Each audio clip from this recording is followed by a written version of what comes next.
Sinimulan na ng lokal na pamahalaan ng Gabaldon ang ika-4 na cycle ng Bitulok Rice Selling Program na naglalayong magbigay ng sariwa at abot-kayang bigas sa mga residente habang patuloy na sinusuportahan ang mga lokal na magsasaka sa bayan ng Gabaldon, Nueva Ecija. Pinaunahan ang inisyatibong ito ni Punong Bayan Attorney Joby P. Imata, katuwang ang buong Sangguniang Bayan sa pamumuno ni Vice Mayor Victorino V. Sabino bilang bahagi ng programa ng Pamahalang Bayan upang makatulong sa mamamayan sa gitna ng patuloy na hamon sa presyo ng mga pangunahing bilihin. Sa ilalim ng programa, ang bigas ay pinagbibili sa halagang 25 pesos kada kilo at maaaring makabili ang bawat residente ng hanggang 10 kilo lamang.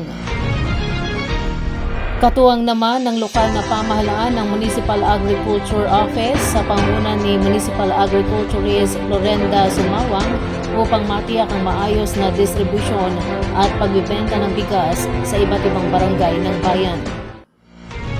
Ayon sa pamahalaang bayan, umiikot na sa mga barangay ang Bitulok Rice Selling upang mas maraming mamamayan ang makinabang sa programa, lalo na ang mga pamilyang nangangailangan ng murang pagkain. Pinaaalalahanan din ang mga mamimili na magdala ng kanilang sedula at eksaktong halaga upang mapabilis ang proseso ng bentahan at mapanatili ang kaayusan sa distribusyon. Ayon sa mga residente, malaking tulong ang programa dahil nakapagbibigay ito ng dekalidad ngunit murang bigas habang natutulungan din ang mga magsasakang lokal na maibenta ang kanilang ani. Personal na nagtungo sa bayan ng Zaragoza, Nueva Ecija kamakailan si Ben Tulfo o mas kilala bilang Ben Bitag kasama ang IBMI NGO Bitag Investigative Team at mga otoridad upang harapin si Kiano Talplacido na itinuturong responsable umano sa pagkolekta at paghakot ng milyong halaga ng mga produktong palay mula sa mga magsasaka at negosyante sa lugar. Gayunman, hindi umano nagpakita si Kiano sa kabila ng pagdating ng grupo at ng mga reklamong inihain laban sa kanya ng mga nagpakilalang biktima. Ayon sa mga complainant, tinatayang aabot sa mahigit 30 million pesos ang kabuang halaga ng mga palay na umano'y nakuha ni Kiano, ngunit hanggang ngayon ay hindi pa nababayaran simula pa noong nakaraang taon. Lumabas din umano na ang mga tsekeng ibinigay nito bilang kabayaran ay pawang tumalbog o walang sapat na pondo. Si Kiano ay anak umano ni Barangay Captain Alvin ng Santo Rosario, Yang, Zaragoza. Sa isinagawang pagharap ng grupo kay Kapitan Alvin kasama ang mga kinatawan ng MLGOO, DILG Zaragoza, Municipal Administrator at mga tauhan ng CIDG Region 3. Iginit umano ng Kapitan na wala siyang pananagutan sa mga transaksyon ng kaniyang anak. Ayon sa ulat, tumanggi rin umano si Kapitan Alvin na ipaharap o kahit tawagan man lamang sa telepono si Kiano na sinasabing nasa kanilang puder at naninirahan sa kanilang bahay. Batay umano sa mga ebidensyang nakalap at mga salaysay ng mga biktima, naniniwala ang IBMI, NGO at Bitag Investigative Team na posibleng may organisadong grupo o sindikato sa likod ng modus operandi ng umano'y panluloko sa bentahan ng palay.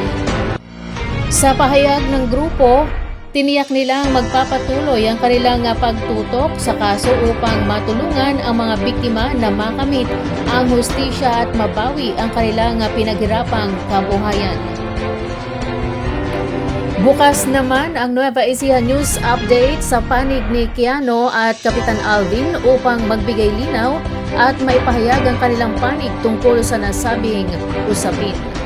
Mas pinaigting pa ng Nueva Ecija Police Provincial Office o NEPO ang kampanya nito laban sa kriminalidad at ilegal na droga matapos maaresto ang isang wanted person at 2 hinihinalang sangkot sa ilegal na droga sa magkakahiwalay na operasyon noong May 11, 2026. Ayon kay Police Colonel Richie R. Clarafal, matagumpay na naaresto ng mga tauhan ng Aliaga Municipal Police Station ang isang 22 anyos na residente ng barangay San Eustacio, Aliaga, Nueva Ecija sa isinagawang manhunt operation.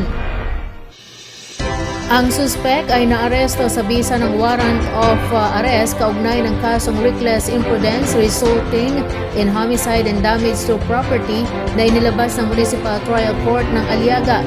May inirekomendang piyansang nagkakahalaga ng 30,000 pesos para sa pansamantalang paglaya nito. Kasalukuyan na itong nasa kustudiya ng pulisya para sa tamang dokumentasyon at disposisyon. Samantala, sa magkahiwalay na anti-illegal drug buy-bust operations na isinagawa ng Gapan City Police Station at General Tino Municipal Police Station, dalawang hinihinalang tulak ng illegal na droga ang nadakip. Kinilala ang isa sa mga suspect na si alias Jeff, residente ng barangay Mamino, Gapan City, matapos umanong magbenta ng isang sachet ng hinihinalang shabu sa isang police cruiser buyer. Naaresto rin ang isa pang suspect na residente ng barangay San Josef, Piñaranda, Nueva Ecija matapos umanong magbenta ng isang sachet ng hinihinalang shabu kapalit ng isang pirasong 500 pesos buy-bust money. Nakumpiska ng mga otoridad ang kabuang 5.50 gramo ng hinihinalang iligal na droga na may tinatayang standard drug price na 37,400 pesos. Ang dalawang suspect ay nasa kustudiya na ng kani-kanilang operating units at maharap sa kasong paglabag sa Republic Act 9165 o Comprehensive Dangerous Drugs Act of 2002. Binigyang diin ni Police Colonel Claraval na patuloy ang kanilang pinaigting na operasyon laban sa kriminalidad at iligal na droga upang mapanatili ang kapayapaan at kaayusan sa buong lalawigan ng Nueva Ecija.